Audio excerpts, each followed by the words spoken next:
Hey folks, it's DC from DC's Gadgets. Today is the 6th of December 2020. And I'm taking a bit of a detour from my normal stuff. I'm not talking about fitness and I'm not talking about bees today or machine work. I'm going to talk about politics. And so, some folks are going to get frustrated at politics, I know, but it's something that needs to be spoken about because there's some really serious stuff happening right now. And if the only news you get is the major network news, you're not getting news, you're getting propaganda. So there are some news agencies out there, some stuff on YouTube, other formats, but YouTube's the easiest place to find it. The thing called the Epic Times, Sky News out of Australia is pretty good. Going to hit a couple items because I've been talking to some people, and I don't have a whole lot of friends, and I'm a bit of an introvert. So I don't talk to a lot of people, but most of the people I've spoken to in the last several days have not heard any of these things I'm going to talk about. And these things are happening. And there's a reason you're not hearing it is because the propaganda machine wants to keep people ignorant. So, first thing, we're going to talk about the election or the conspiracy, well, not really conspiracy. We're going to talk about what should have been an election. It was not really an election. Back in March, April timeframe, when the big push for the mail-in ballot was going, a lot of people said you don't want to do this because it's just going to open the floodgates for fraud. And said, oh no, there's no fraud, the election's secure, I'm making safety precautions, but it didn't. I even did a video about how people could mail in thousands of ballots with the same name and commit all kinds of fraud. It was dismissed. After the election, President Trump was talking about widespread fraud. People laughed at him, and networks mocking him, telling him it's all fake, he's lying about it. Well, last week, in the state of Arizona, several different lawsuits have been filed. A lot of lawsuits have been filed in a lot of states. And the media kind of laughs because they keep saying, Trump is losing his lawsuits because being dismissed. He's not really losing anything yet. He's had several suits dismissed by judges, and it's basically been on technicalities.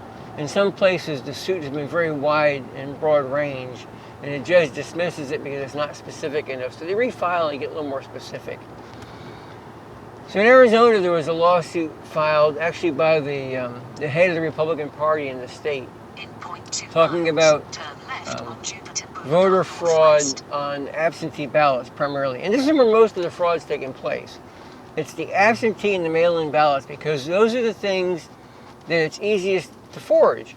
All they got to do is send in an extra 100,000 absentee ballots and mail-in ballots, and unless you're checking signatures, which is what the whole thing in Georgia was supposed to be, and I'll talk about that in a minute, you have no idea the level of fraud.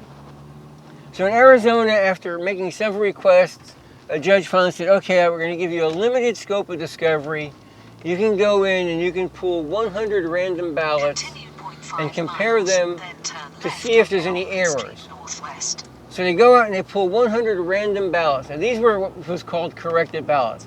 Something in the machine wouldn't read the original ballot, and so a poll worker took the original ballot and corrected it and made a new ballot. And these new ballots they checked out of 100, they found essentially a 3% difference. They found two ballots. One that had been clearly marked for President Trump was changed by the person that made the duplicate to reflect Biden. The second one that was clearly marked originally for President Trump, they altered and added a second dot, and so the scanner scanned it and rejected it as an overvote. So you had one vote that should have gone to Trump went to Biden, and one that should have gone to Trump went nowhere. So you get a differential of 3%, essentially. Out of 100 votes, and a differential of 3%. In the state of Arizona, the election is being decided right now by 0.03%. Okay, a 1% vote swing is huge. So the judge is going to let them pull out now 2,500 votes and check that again. You're not getting this on network news. This is real, folks. If you don't believe me, just do some research. This is real. The second thing that happened last week, and this is really blows my mind, in the State Farm Arena in the state of Georgia, they're counting absentee ballots and mail-in ballots there. At about 10:30, the people running the operation tell the observers and the press people and a bunch of folks that are in there, you need to leave, we got a water main break. And if you want to do some research on that too, you can do some research with the, even the news media said it. I'm looking for a house at B's. Even the news media came out that evening and said they had to leave, they weren't going to vote because they had a water main break. There was no water main break. There was a water leak that morning at like 6:30, but there was no water leak at like 9 o'clock at night, 10 o'clock at night.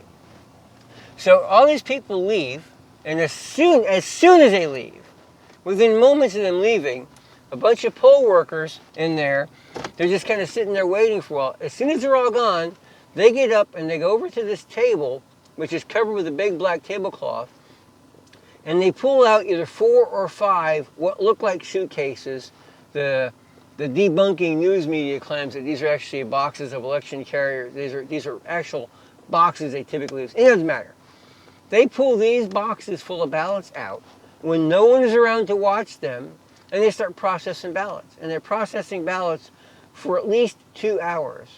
And there's at least 3, possibly 5 people in this room processing ballots. Never usually going to show you this.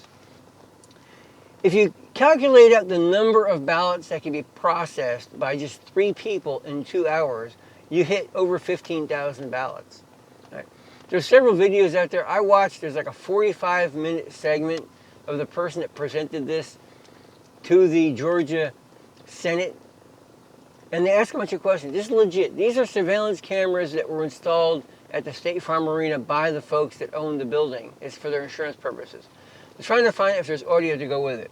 So these are the 2 biggest things right now. If you don't think there's election fraud going on, you are living in a dreamland. There's fraud. And A.G. Barr came out last week and said that there's no widespread fraud. They're into semantics. There's a different legal definition between fraud and illegal activity.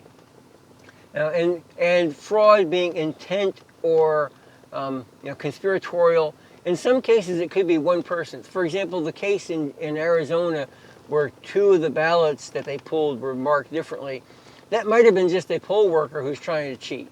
So it's not widespread fraud there because it's one person doing it. But if you've got 101 persons doing this in a state, then it becomes huge. Especially, like I said, in Arizona, it's less than 1/2 of 1% is the difference. So they get up. The reason I'm doing this video, I don't have a lot of subscribers. I've got like 195 subscribers. I keep waiting for the day I can top 200. The reason I'm doing this is because I spoke to probably 30 people in the last week who had not seen or heard any of this. Right?